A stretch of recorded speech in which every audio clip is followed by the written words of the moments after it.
నమస్తే. ఇది డి శ్రీనివాస్ గారి రాజీనామా. నేను చెప్పదలుచుకున్నది ఏమంటే,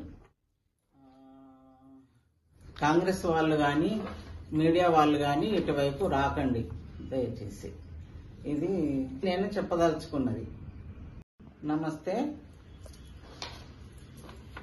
ఇది డి శ్రీనివాస్ గారి రాజీనామా.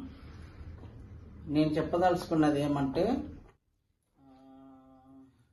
కాంగ్రెస్ వాళ్ళు కానీ మీడియా వాళ్ళు కానీ ఇటువైపు రాకండి దయచేసి. ఇది నేను చెప్పదలుచుకున్నది.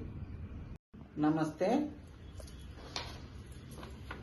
ఇది డి శ్రీనివాస్ గారి రాజీనామా. నేను చెప్పదలుచుకున్నది ఏమంటే, కాంగ్రెస్ వాళ్ళు కానీ మీడియా వాళ్ళు కానీ ఇటువైపు రాకండి దయచేసి. ఇది నేను చెప్పదలుచుకున్నది.